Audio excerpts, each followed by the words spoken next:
Students जे advance की revision के लिए हम क्वेश्चंस यहाँ पे लेकर आए हैं और इसमें जो क्वेश्चंस है उसके थ्रू आप पूरा पूरा जे एडवांस का सिलेबस कवर कर सकते हैं। यहाँ पे लॉज ऑफ मोशन अभी हम लोग चल रहा है, हमारे पास लॉज ऑफ मोशन क्वेश्चंस हम अभी कर रहे हैं।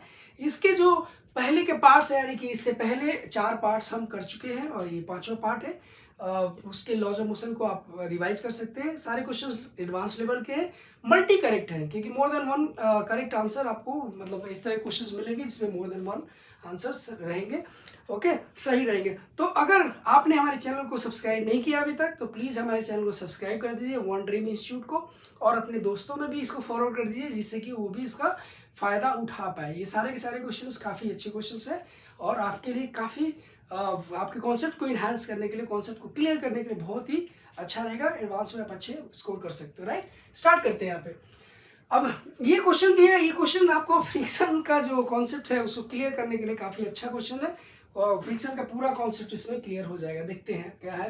देखिए, फोर्स जो एक ब्लॉक है, 2 ब्लॉक है और ये ब्लॉक पे जो फोर्स लग रहा है वो फोर्स टाइम का फंक्शन है, मतलब टाइम के साथ चेंज हो रहा है, टाइम के साथ इंक्रीज हो रहा है। आप देख सकते हो के की वैल्यू 1 है, तो के की वैल्यू 1 है तो इसको के की वैल्यू ऐसे दे रखा है, इन्होंने क्वेश्चन में दे रखा है कि के की वैल्यू 1 है।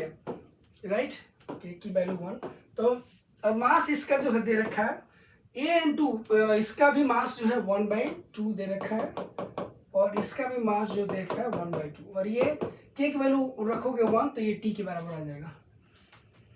ठीक है, इसमें अगर मैं बोलूँ कि अगर देखिए यहाँ पे जो नॉर्मल रिएक्शन निकालोगे और उसकी वजह से यहाँ पे अगर मैं लिमिटिंग फ्रिक्शन की बात करूँ यानी काइनेटिक फ्रिक्शन की बात करूँ तो कितना होगा, 0 म्यू एम जी, आपको पता है म्यू के इंटू एम जी होगा और that is equal to M G यानी कि 5 और ये 1 न्यूटन हो जाएगा। उसी तरह से एफ एस की जो वैल्यू होगी वो होगी इतनी, ये भी आपका म्यू सी इंटू जी होगा दैट इज इक्वल टू 1। और उसी तरह से यहाँ पे आप निकालोगे तो एफ के की जो वैल्यू आएगी वो 1 न्यूटन और उसी तरह से एफ एस की जो वैल्यू आएगी वो 2 न्यूटन के बराबर ये आएगा। राइट, फ्रिक्शन आपने निकाली क्या है, ये basically kinetic friction, static friction. ऐसा दे रखा है कि जब भाई स्लिपिंग हो रही होगी तो काइनेटिक फ्रिक्शन लगेगा और उसका जो कोफिशिएंट है वो डिफरेंट दे रखा है स्टैटिक वाले से। ठीक है, तो बेसिकली हमें पूछा क्या है, हमें पूछा है work done by friction on block B is 0 in time interval this one. किसी भी ब्लॉक के ऊपर, किसी भी बॉडी के ऊपर वर्क कब होता है, वर्क जब तभी होगा जब फोर्स जो अप्लाई किया जा रहा है वो फोर्स जिस भी बॉडी के ऊपर अप्लाई किया जा रहा है या जिस भी पॉइंट पे अप्लाई किया जा रहा है वो पॉइंट या बॉडी मूव करे।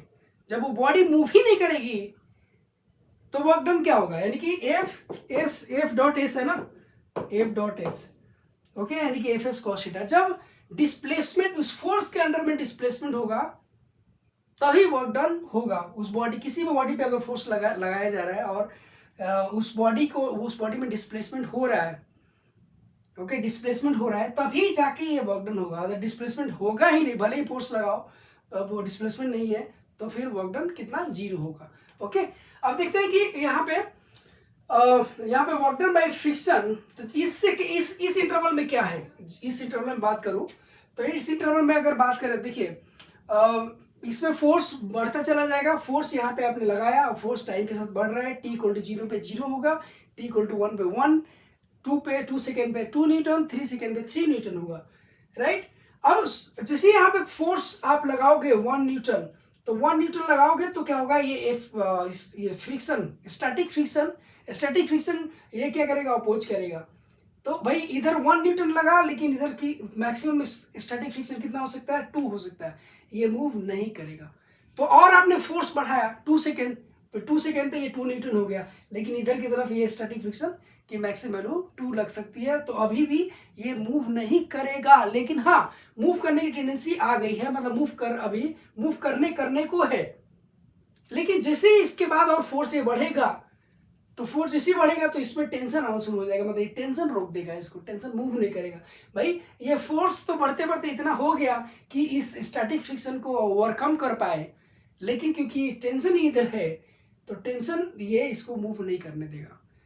अब इसमें टेंशन बढ़ने लगेगा, टेंशन बढ़ते बढ़ते टेंशन इतना बढ़ जाएगा कि अब ये टेंशन इसकी तरफ इस ब्लॉक को खींचने लगेगा, खींचने की कोशिश करेगा।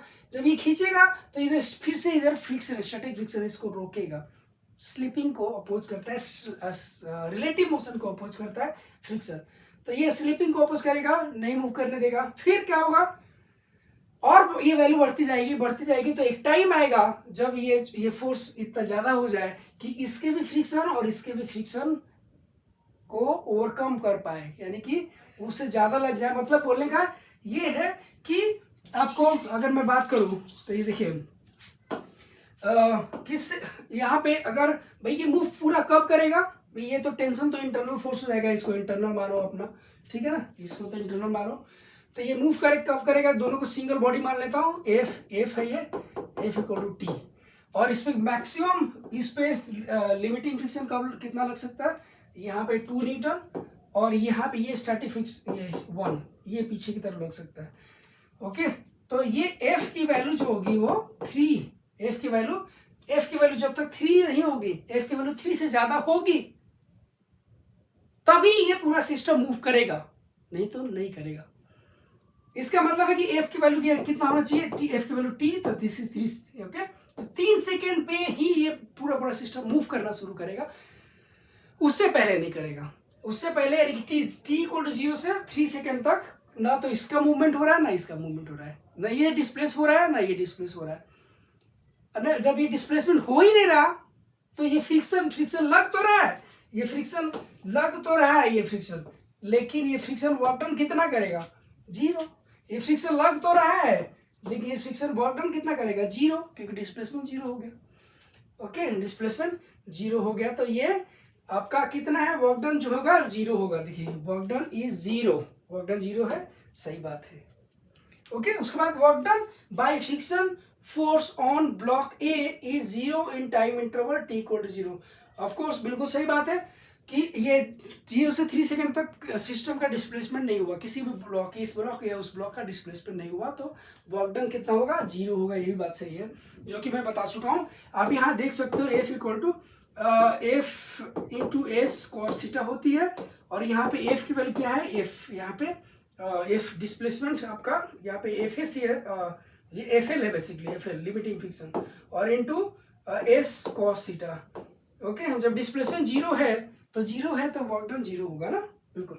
Work done by tension on B is also 0 in time interval T equal to 0 to T equal to 3 second. देखिए टेंशन तो है, ये बात सही है कि टेंशन रहा है वहां पे, लेकिन डिस्प्लेसमेंट 0 है ना, ये टेंशन तो है लेकिन वर्क डन, क्योंकि डिस्प्लेसमेंट 0 है इस फोर्स के अंडर में डिस्प्लेसमेंट 0 है तो वर्क डन भी 0 होगा, right. Speed of block at T equal to 10 second is इतना। तो अब देख लेते हैं भाई कितना इस पे speed of blocks at 10 second में कितना ये आपका, ठीक है। तो अब इसमें फोर्स जो लगेगा वो फोर्स आप देखोगे तो कितना है, देखिए इसको थोड़ा सा हमें, क्योंकि जगह की जरूरत है हमें ये करने के लिए, लिखने के लिए, तो इसलिए थोड़ा सा इसमें, ठीक है, इसको मैं मिटा दो इसको थोड़ा, ठीक है। ये क्या बोल रहे हैं भाई कि जो फोर्स है एफ माइनस एफ के 1 बोल देता हूं, एफ के ए की वजह से, माइनस एफ के बी बोल देता हूं, इसको ए बोल दिया और इसको बी बोल दिया, राइट। और कोई फोर्स है, देखिए ये पूरे को सिस्टम मान रहा हूं मैं, पूरे को सिस्टम मान रहे हैं, ये टेंशन तो इंटरनल हो जाएगा ना, अगर आप पूरे को सिस्टम मानोगे। एक्सटर्नल फोर्स ही तो एक्सेलरेट कराता है किसी बॉडी को, किसी भी बॉडी को एक्सेलरेट कराने के लिए कौन रिस्पॉन्सिबल है, एक्सटर्नल फोर्स। ये तो टेंशन, अगर दोनों को एक सिस्टम मानते हो तो टेंशन तो इंटरनल हो जाएगा ना, इंटरनल तो वो तो एक्सेलरेट नहीं करेगा, तो इसलिए मैं टेंशन को नहीं ले रहा हूं। ये एक्सटर्नल फोर्स है और ये फ्रिक्शन एक्सटर्नल फोर्स है, लेकिन जिस समय ये मूव करने लगेगा उस समय इस पे क्या लगेगा, उस पे एफ के लगेगा, ये एफ के लगेगा इसके ऊपर भी, इसके ऊपर भी, क्योंकि इस समय मूवमेंट शुरू हो गया है। ओके, सिंगल बॉडी दोनों को मान रहा हूं, that is equal to 2m into A, दोनों एक ही एक्सेलरेशन से चलेगा, दोनों को सिंगल एक्सेलरेशन से चलेगा, राइट। तो यहाँ पे हम रखिए t माइनस ये कितना है भाई, तो ये भी 1 है, ये भी कितना है 1 है, और that is equal to mass कितना है 1/2, और 1/2 ए की वैल्यू यहाँ पे ए लिख दिया मैंने। इसके बाद देखिए कितना आ रहा है, तो कट जाएगा, ए की वैल्यू आ रही है t-2 राइट। इसको क्या लिख सकते हैं, इसको थोड़ा कैलकुलेशन चाहिए, कैलकुलेशन जगह चाहिए कैलकुलेशन के लिए भाई। इसको मैं क्या करता हूँ, ए को लिख सकते हैं dv/dt लिख सकते हो ना, ए को लिख सकते हो dv/dt, तो इसको लिख सकते हो dv/dt। ओके, इसको थोड़ा कैलकुलेट करोगे, यानी कि ये dt को उधर लेके जाओ, तो dv equal to t-2 into dt। Okay, integrate कर लेते हैं, इंटीग्रेट करेंगे, कहाँ से कहाँ इंटीग्रेट करोगे, वेलोसिटी कब से आ रही है, t इक्वल टू 3 सेकेंड पे वेलोसिटी आ रही है, t इक्वल टू 3 सेकेंड से पहले तो रेस्ट में था, तो उससे पहले हम इसमें लिमिट डालने की जरूरत नहीं है, डालना ठीक नहीं है, डालना का मतलब नहीं है। तो कहाँ से वेलोसिटी तो 0 से लेके v तक होगा, लेकिन टाइम 3 सेकेंड से लेके और 10 सेकेंड तक, 3 सेकेंड से 10 सेकेंड तक, 3 सेकेंड से ही मूवमेंट शुरू हुआ है, यानी 3 सेकेंड में वेलोसिटी इसकी 0 रही है, उसके बाद ही मूवमेंट शुरू हुआ, उसके बाद ही वेलोसिटी आना शुरू हुआ उसमें, तो 3 सेकेंड से 10 सेकेंड तक आप इसको करेंगे तो ये वैल्यू आपकी आ जाएगी। आपका कैलकुलेशन करके दिखाऊं, तो ये देखते हैं v इक्वल टू, इसको आप कैलकुलेट करोगे तो t² माइनस 2t, और ये जो है वो कितना आएगा 3 से लेके और 10 तक, तो यहाँ से इसको कैलकुलेट करोगे आप, तो यानी लिमिट डालना है बस, इतना तो कर लो आप तो ये वैल्यू इससे डिफरेंट आएगी जो यहाँ दे रखी है, और वहाँ पे आप कर सकते हो। ठीक है, अच्छा क्वेश्चन है, बढ़िया क्वेश्चन है। नेक्स्ट क्वेश्चन पे आते हैं। ठीक है, ये भी बढ़िया क्वेश्चन है आपका, ये भी अच्छा क्वेश्चन है। चलिए इसको देखते हैं। देखिए एक प्लैंक है, ऐसे दे रखा है, लॉन्ग ब्लॉक ए है, और एक ब्लॉक है मतलब, और is at rest smooth surface, smooth horizontally smooth है, ओके स्मूथ है, और is placed on A at an end, B जो है एक यहाँ पे पड़ा हुआ है, और whose mass is half of A, suppose कि ये एम है, और तो इसका mass of M A equal to M, तो मास ऑफ बी जो होगा क्या होगा m/2 होगा। ठीक है, आए बस में। तो यहाँ पे क्या दे रखा है, तो हाँ ये बोल रखा है इन्होंने कि is placed on A at one end and projected along B along A, तो B को A की तरफ प्रोजेक्ट किया है, B को इस छोटे को A की तरफ प्रोजेक्ट किया, ऐसा करके छोड़ दिया, और किस स्पीड से, U की स्पीड से। The coefficient of friction between the block is mu, तो इन दोनों के बीच में जो है म्यू होगा, राइट। इसको जब बात करते हैं, blocks will reach a final common velocity. अब यहाँ पे देखिए, जब छोटे वाले को आप थ्रो करोगे, यानी छोटे वाले को प्रोजेक्ट, छोटे वाले को यानी कि छोटे वाले को बी को जब प्रोजेक्ट करोगे आप, तो क्या होगा कि इनके बीच में फ्रिक्शन है, तो ये भाई स्लिपिंग को अपोज करने के लिए फ्रिक्शन आ जाएगा, और स्लिपिंग को अपोज करने के लिए फ्रिक्शन आएगा, यानी कि इसके ऊपर जो फोर्स होगा वो, मतलब फ्रिक्शन जो होगा वो पीछे की तरफ होगा। कैसा फ्रिक्शन लगेगा, F के लगेगा। एक्शन रिएक्शन पेयर से नीचे की तरफ फोर्स लगेगा, ठीक है, नीचे की तरफ फोर्स लगेगा, नीचे वाला ऊपर लगाएगा तो एक्शन रिएक्शन पेयर से ऊपर वाला नीचे की तरफ लगाएगा। न्यूटन थर्ड लॉ हमेशा वैलिड होता है, action reaction pair equal and opposite body पे होता है, इक्वल होता है और अपोजिट बॉडी के ऊपर होता है, ठीक है ना, ये चीज ध्यान रखिए। तो एफ के इसके ऊपर, इधर एफ के इस तरफ, ठीक है, ये चीज। अब बात करते हैं इसमें कि एफ के की वैल्यू कितनी होगी, तो ये एफ के की वैल्यू आ जाएगी, दैट इज इक्वल टू, यहाँ पे आप नॉर्मल डिक्शन और एम जी, तो mu into M B into G, तो ये दैट इज इक्वल टू कितना हो, म्यू इंटू m/2 इंटू जी, ये आ जाएगा। दिस इज एफ के की वैल्यू आ जाएगी, ठीक है, एफ के की वैल्यू ये इतनी आ रही है, ये इस पे मतलब फ्रिक्शन की वैल्यू इतनी आ रही है, राइट। अब बात करते हैं इसमें, देखिए अब एक और चीज है, बोल रहा है कि इनकी कॉमन वेलोसिटी कब आएगी। अब जब ये इधर आपने थ्रो किया तो इसमें फ्रिक्शन पीछे की तरफ लगेगा, ये फ्रिक्शन पीछे की तरफ लगेगा, तो ये फ्रिक्शन क्या करेगा, इसकी स्पीड को घटाएगा, यू की स्पीड से आपने फेंका, थ्रो किया है बी को, लेकिन ये फ्रिक्शन क्या करेगा, ये आपको पीछे की तरफ इसको स्लो डाउन करेगा, और उसका एक्शन पेयर से इसका एफ के इधर रहेगा, एफ के क्या करेगा, नीचे वाले को एफ के जो होगा नीचे वाले को मूव कराएगा, स्पीड अप करेगा, एक्सेलरेट कराएगा। बस तुमने इसको मूव कराएगा, इसको आगे बढ़ाएगा, इसको मतलब एक तरह से इसकी स्पीड देगा इसके ऊपर, मतलब इसके अंदर ए में स्पीड देगा। कौन? एफ के ही तो इसमें स्पीड देगा, स्पीड इंक्रीज कराएगा उसका। अभी इसका स्पीड घटेगा, इसकी स्पीड बढ़ेगा, एक टाइम आएगा जो दोनों की स्पीड एक कॉन्स्टेंट सेम हो जाएगी और उनके बीच में रिलेटिव मोशन बंद हो जाएगा, यानी कि दोनों के बीच में स्लिपिंग बंद हो जाएगी। राइट, चलिए बात करते हैं। तो यहाँ पे the blocks will reach a final common velocity. Okay, तो ये बोल रहा है कि कॉमन वेलोसिटी पे रीच हो जाए। बात करते हैं अब, देखिए इसका अगर देखें तो हम रिलेटिव के हिसाब से बात कर लेते हैं। ये फ्रिक्शन जो होगा इसके ऊपर, और ये फ्रिक्शन जो है वो इसको m इंटू ए दे रहा, ये बी दे रहा है, ये फ्रिक्शन ये दे रहा, ठीक है ना। नहीं, मास इसका कितना होगा, m/2 है ना, तो ये मास इसको थोड़ा सा आप मैनिपुलेट करोगे तो कितना आएगा, m कैंसिल हो जाएगा, तो ए बी जो आया दिस इज म्यू इंटू जी आएगा, म्यू इंटू जी। वही सेम इसमें अगर देखें ए में, तो ए में देखें तो कितना होगा, एफ के ही जो है वो उसको मूव करा रहा है, एफ के ही है जो रिस्पॉन्सिबल है मूव करने के लिए, मूव कराने के लिए। तो ये mu m/2 G that is equal to m into A, तो इसको कैंसिल करेंगे तो यहाँ से ए आएगा, वो कितना आएगा, म्यू जी बाय 2 आएगा, mu G bye 2। Okay, mu G bye 2 आ जाएगा। करेक्ट है। करना क्या है, तो हमें अगर रिलेटिव मोशन के हिसाब से करें तो बहुत आसान हो जाएगा हमारा। यहाँ पे रिलेटिव मोशन लगाइए, रिलेटिव मोशन लगाएंगे तो बहुत आसान होगा, लेकिन बिना रिलेटिव मोशन के भी कर सकते हो आप, बिना रिलेटिव मोशन के भी कोई दिक्कत नहीं आएगी, लेकिन रिलेटिव मोशन से करेंगे तो देखिए block will reach a common velocity of this one, हमें कॉमन वेलोसिटी निकालनी है। तो इसका समझिए कि u रिलेटिव, यानी हम एक ऐसे बोले कि u of b with respect to a, ये क्या होगा, g u के बराबर, ये इसके रिस्पेक्ट में इस वेलोसिटी से फेंका गया।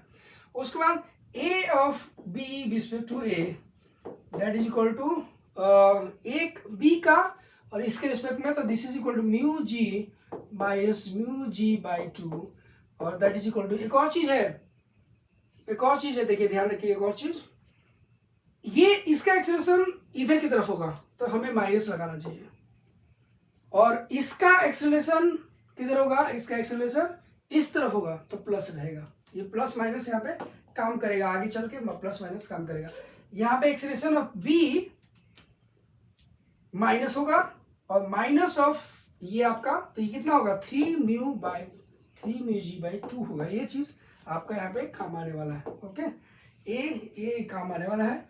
Acceleration of b with respect to ground minus acceleration of a with respect to ground, तो ये चीज हम यहाँ पे डालेंगे तो इतना वैल्यू आएगा। करेक्ट है। अब हम करना क्या है हमें, तो u की वैल्यू u आ गया, रिलेटिव वेलोसिटी आ गई, रिलेटिव एक्सेलरेशन आ गया। अब आगे क्या चाहिए, तो देखिए फाइनल वेलोसिटी जो होगी, फाइनल वेलोसिटी b की a के रिस्पेक्ट में वो कितना होगा, 0 होगा। फाइनल वेलोसिटी b की a के रिस्पेक्ट में कितना होगा, 0, ठीक है ना। ये फाइनल वेलोसिटी a के रिस्पेक्ट में 0, क्यों, क्योंकि रिलेटिव मोशन 0 हो जाएगा ना, रिलेटिव मोशन जब 0 हो जाएगा तो इसकी वैल्यू कितनी होगी, यानी कि इन दोनों के बीच में कोई रिलेटिव मोशन नहीं होगा, फाइनली दोनों के बीच में वेलोसिटी 0 हो जाएगी, यानी कि रिलेटिव मोशन 0 हो जाएगा। करेक्ट। तो अब ये हो जाएगा, हम क्या करें कि will reach a final velocity, तो हम क्या करते हैं, v equal to U plus A T कर सकते हैं। यहाँ से v equal to U plus A T, ये हम रिलेटिव मोशन के लिए लगा दें, रिलेटिव मोशन के लिए, तो रिलेटिव मोशन ये आ जाएगा that is equal to U के वैल्यू, यहाँ पे u आएगा minus 3 mu G by 2 into T, T की वैल्यू जो आएगी वो 2u by 3 mu into G आ जाएगा। ओके, ये t इतना टाइम आएगा जब ये इनके बीच में रिलेटिव मोशन सीज हो जाएगा, नहीं होगा, 0 हो जाएगा। ठीक है। अब इस टाइम पे देखते हैं क्या लिखा, the block will reach a final common velocity this one, तो ये हम फाइनल कॉमन वेलोसिटी हमें निकालनी है, और ये कितने टाइम के बाद इतनी वेलोसिटी होगी, तो हम क्या कर सकते हैं, इसकी वैल्यू अब यहाँ पे पुट कर सकते हैं। क्या यहाँ पे पुट करेंगे इसकी वैल्यू, तो अब ये वैल्यू आ जाएगी, मतलब कि ये फाइनल वेलोसिटी, अब देखिए आप क्या कर सकते हैं, तो कॉमन वेलोसिटी इनकी हो जाएगी कितनी, ये हमें देखना है। तो आपको टाइम पता चल गया। अब उसके बाद इंडिविजुअल का देख लीजिए।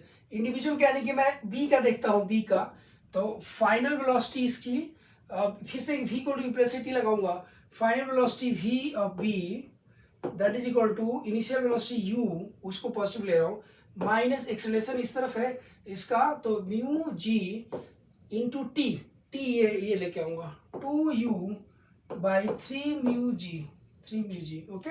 यहाँ से थोड़ा सा आप कैलकुलेशन करेंगे तो हो जाएगा, g से g कैंसिल, म्यू से म्यू कैंसिल, और ये आपका कितना आएगा u/3 आ जाएगा, ओके।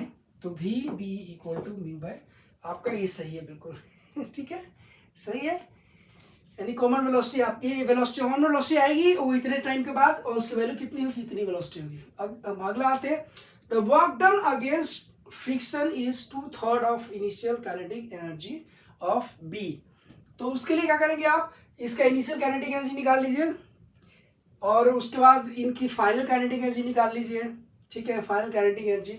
और तो उसके बाद आपको यहाँ से फाइनल वेलोसिटी हो रही है u/3 और यहाँ से इनिशियल वेलोसिटी। तो यहाँ से थोड़ा सा इसको, क्योंकि जगह हमारे पास नहीं है तो इसको ये थोड़ा सा मैंने हटा दिया।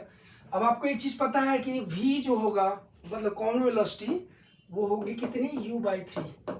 अब kinetic energy, initial kinetic energy जो होगी half m/2 into v square, ये सॉरी u स्क्वायर, ये वाला।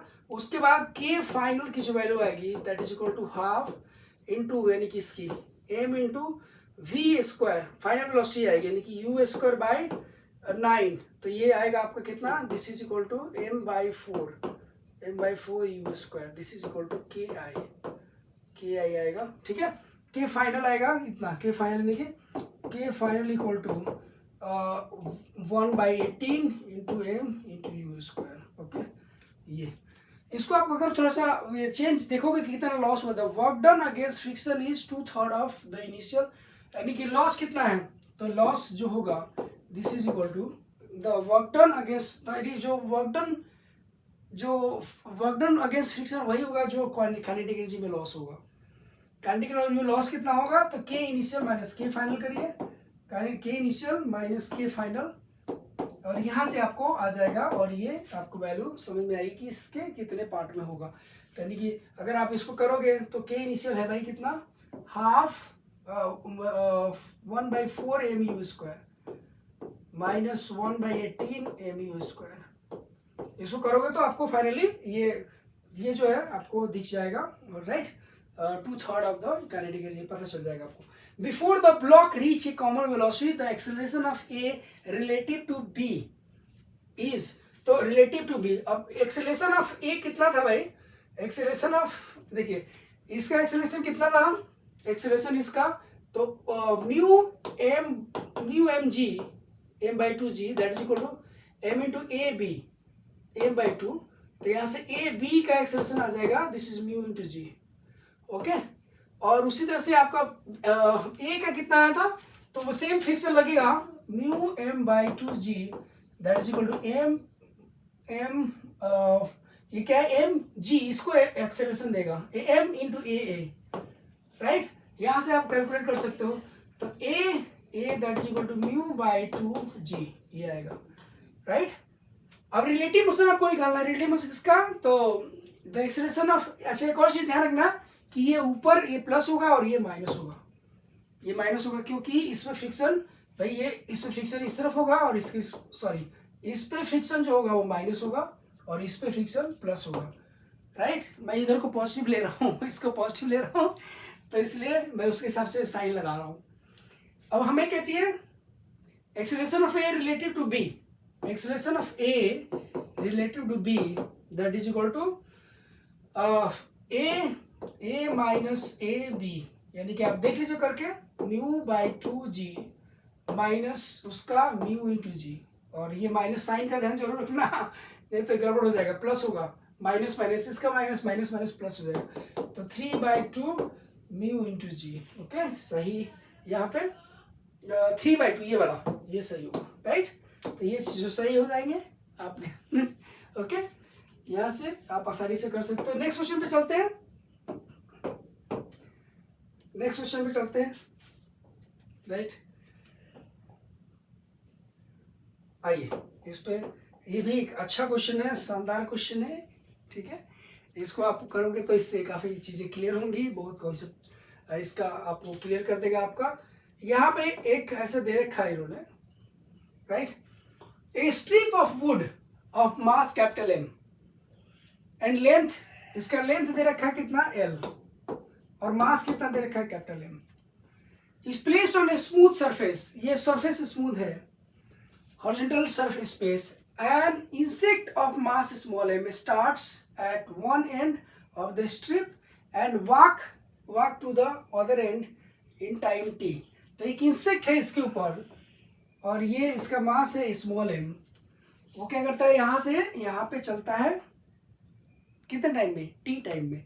तो यहाँ पे दे रखा है इतने टाइम में ये वॉक करता है, ये लेंथ दे रखी है, okay. Moving with a constant speed, constant speed से चलता है, ध्यान रखना, इसकी कांस्टेंट स्पीड से चलता है। तो अब the speed of the insect as seen from the ground, एक और चीज है, ये कांस्टेंट स्पीड से चलता है और टी टाइम में यहां से यहां पहुंच जाता है, राइट। जब ये चलेगा, जब इंसेक्ट इसके ऊपर चलेगा तो क्या करेगा, अपने पैरों को पीछे दबाएगा। हम जब आगे चलते हैं तो कैसे क्या करते हैं, हम पीछे दबाते हैं पैर को, तब हम एक्शन रिएक्शन पेयर से अर्थ क्या करती है, हमारे पैर को आगे की तरफ, हमारे पैर पे एक्शन रिएक्शन पेयर जो है ना, यानी रिएक्शन पेयर हमारे पैरों पे आगे की तरफ लगता है तो हम आगे की तरफ बढ़ते हैं। उसी तरह से इंसेक्ट जब आगे की तरफ चलेगा तो पीछे की तरफ पैर को दबाएगा, यानी कि उसके ऊपर फोर्स आगे की तरफ लगेगा, तो एक्शन रिएक्शन पेयर से इसके ऊपर जो है ना पीछे की तरफ फोर्स लगेगा। जो प्लैंक है या जो वुड है, ओके, वुड स्ट्रिप, उसके ऊपर फोर्स पीछे लगेगा और इस इंसेक्ट के ऊपर फोर्स आगे की तरफ लगेगा, ठीक है। और अब देखिए इंसेक्ट का वेलोसिटी, सपोज करिए कि velocity of insect with respect to ground दे रखा है u, सपोज करिए कोई वेलोसिटी तो दे रखी होगी, है ना, दे रखी होगी ना, कि भाई किस ग्राउंड से देखने पे इतनी स्पीड इसकी है। जैसे ही वो चलेगा, जैसे ही चलना शुरू करेगा, यानी पीछे की तरफ प्रेस कर रहा है, जब पीछे की तरफ प्रेस करेगा तो क्या करेगा, ये प्लैंक पीछे की तरफ मूव करने लगेगा। जब प्लैंक मूव करेगा पीछे की तरफ, तो भाई देखो इसको, इंसेक्ट को लग रहा है मैं तो इस स्पीड से चल रहा हूँ, इस स्पीड से चल रहा हूँ, लेकिन ग्राउंड पे खड़ा हुआ आदमी ये देखेगा कि भाई ये क्या कर रहा है, मतलब ग्राउंड जो ना, ग्राउंड के रिस्पेक्ट में इतनी स्पीड थी इसकी, ये यू थी, लेकिन जब ये चलेगा तो प्लैंक पीछे जाएगा, तो क्या होगा, इसकी स्पीड जो होगी वो क्या होगी, एक तरह से ये पीछे जा रहा है और ये आगे जा रहा है, ये पीछे जा रहा है आगे जा रहा है, तो इफेक्टिव जो स्पीड होगी इसकी डिफरेंट हो जाएगी, ओके, स्पीड उसकी डिफरेंट हो जाएगी। और यानी कि कुल मिला के जब ये मूव करना शुरू करेगा तो ये प्लैंक मूव करना शुरू करेगा पीछे। क्यों भाई, इसलिए क्योंकि ये पूरा जो है ना एक सिस्टम अगर मानेंगे और इसके बीच में जो फ्रिक्शन है वो इंटरनल फोर्स है, तो इसके ऊपर कोई एक्सटर्नल फोर्स नहीं है हॉरिजॉन्टल डायरेक्शन में। हॉरिजॉन्टल डायरेक्शन में जो कोई एक्सटर्नल फोर्स नहीं है तो इसके सेंटर ऑफ मास को मूव नहीं कराएगा, या ऐसे बोल सकते हैं इसका सेंटर ऑफ मास शुरू में रेस्ट में था तो हर समय रेस्ट पे ही रहेगा, किसी भी समय में सेंटर ऑफ मास इसका मूव नहीं करना है, राइट, उसको मूव नहीं करना है, वो रेस्ट पे रहेगा।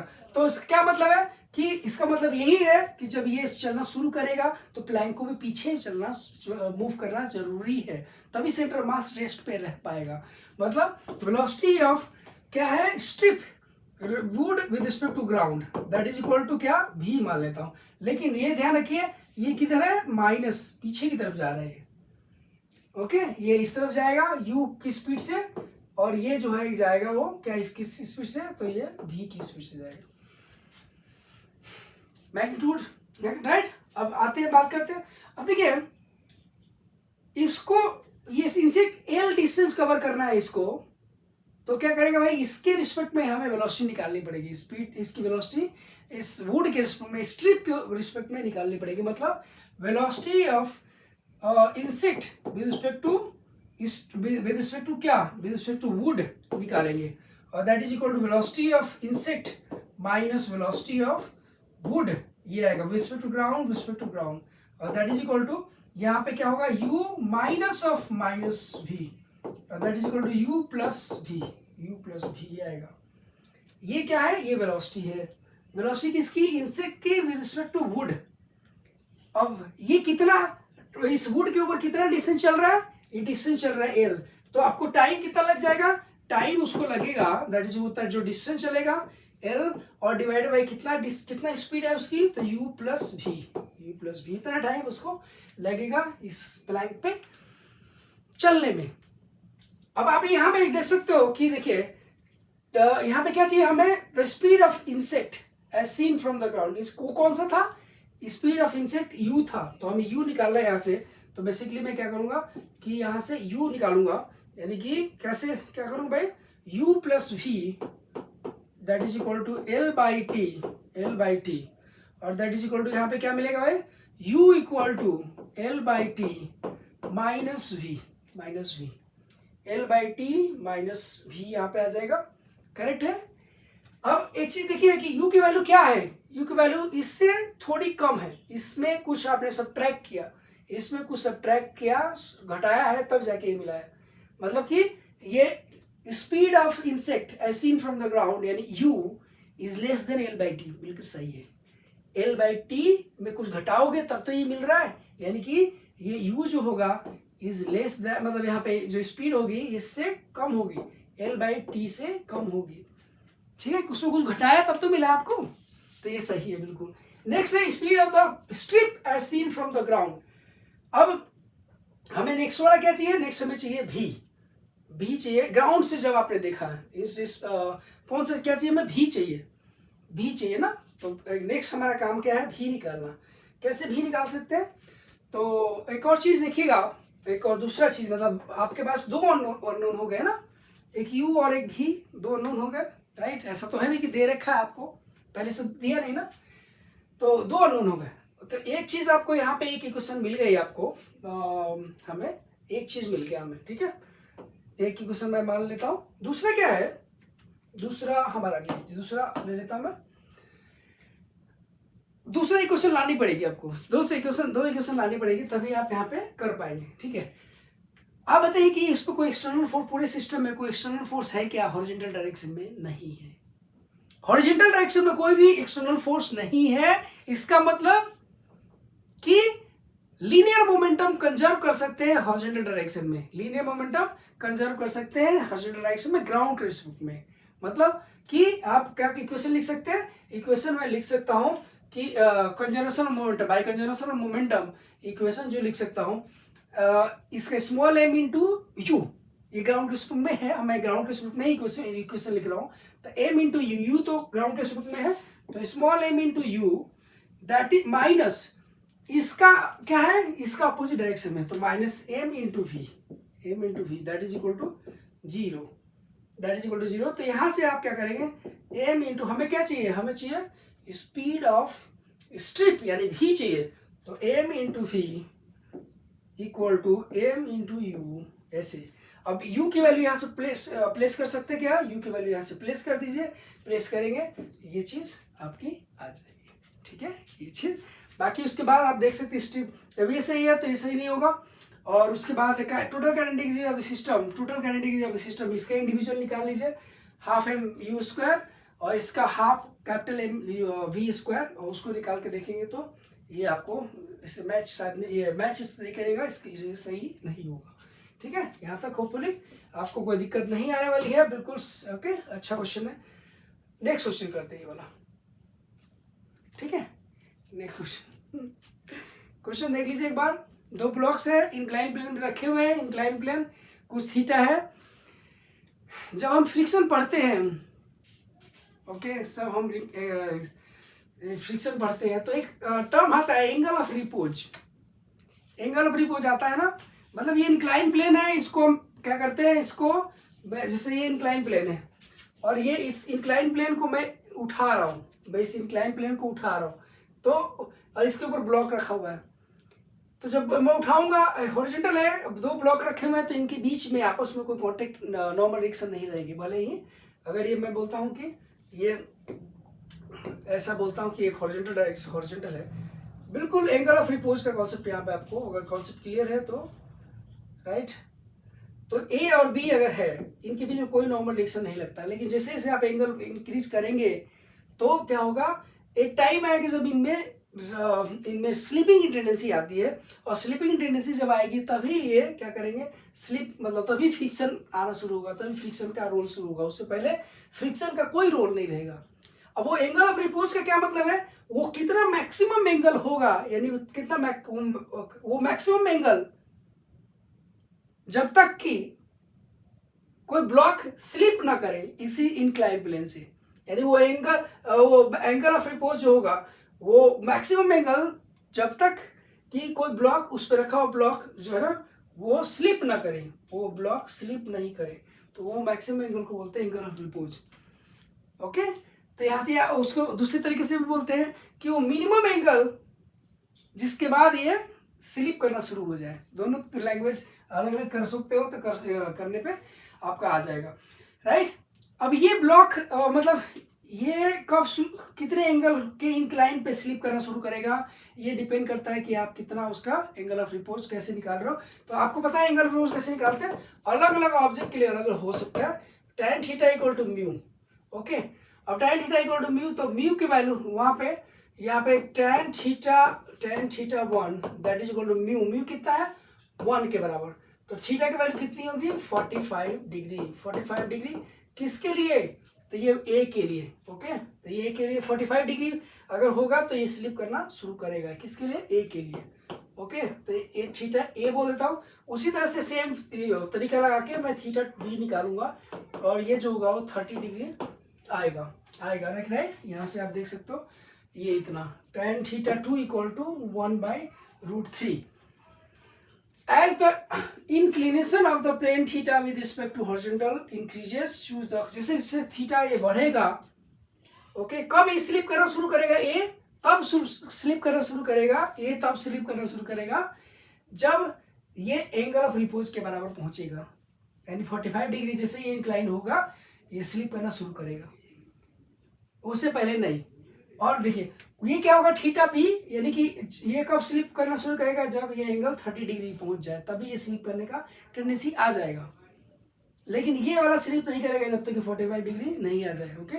तो ये चीज आपको यहाँ से देखेंगे, there is no contact force between block A and B 30 less than 30 degree पे। 30 डिग्री पे तो ये तो खुद 45 डिग्री पे या उसके बाद ही स्लिप करना शुरू करेगा, ये 30 डिग्री या उसके बाद स्लिप करना शुरू करेगा, यानी 30 डिग्री से पहले तक में इसमें, यानी 30 डिग्री या उससे पहले तक में इसमें स्लिपिंग टेंडेंसी किसी में भी नहीं आएगी।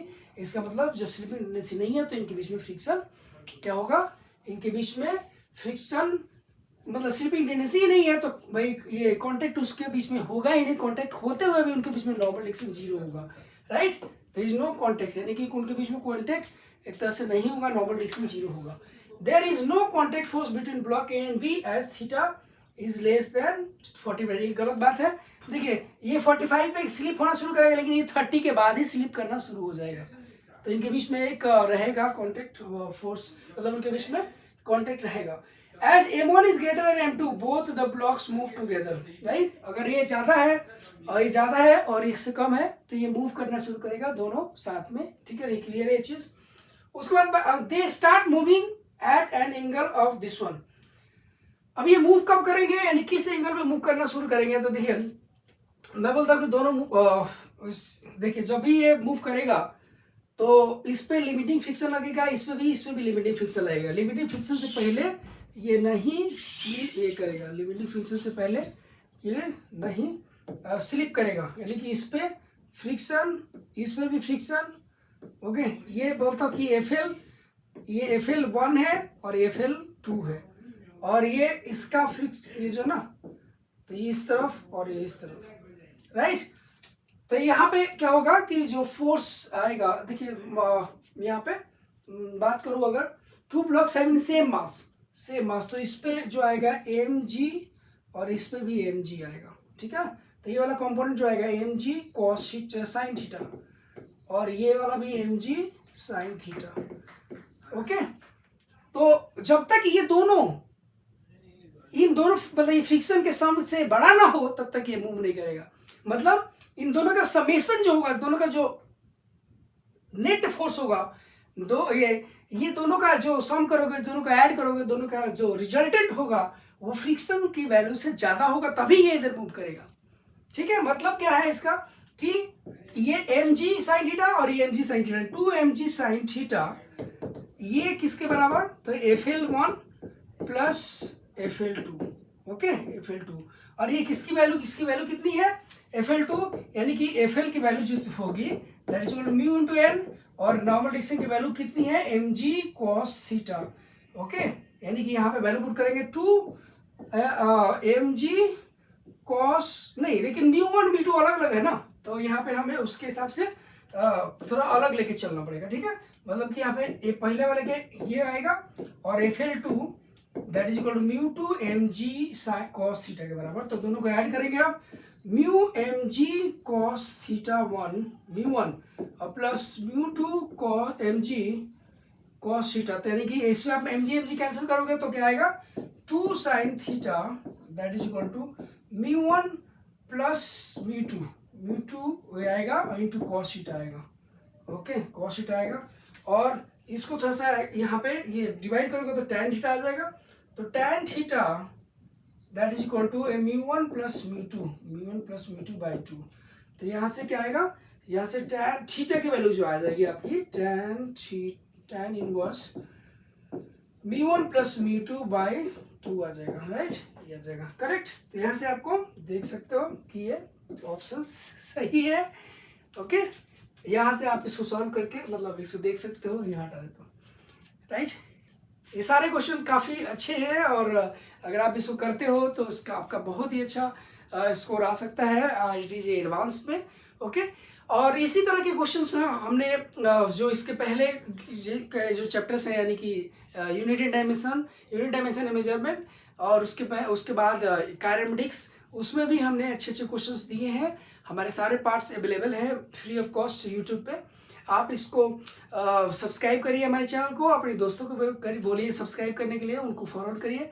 इसके बाद के जितने भी चैप्टर्स हैं वो भी हमारे चैनल पे अवेलेबल होंगे, एक एक करके अवेलेबल होते जाएंगे बहुत ही जल्दी। हम डेली बाय डेली एक एक चैप्टर करते जा रहे हैं। वो वर्क एनर्जी पावर भी अवेलेबल होगा, उसके आगे हर चैप्टर को हम यहाँ पे अवेलेबल करेंगे। इसी तरह से क्वेश्चंस अच्छे होंगे और एडवांस लेवल के होंगे। ओके, तो हमारे चैनल से जुड़े रहिए और अपने दोस्तों को भी फॉरवर्ड करिए, जिससे कि वो फायदा उनको मिले। Okay, thank you.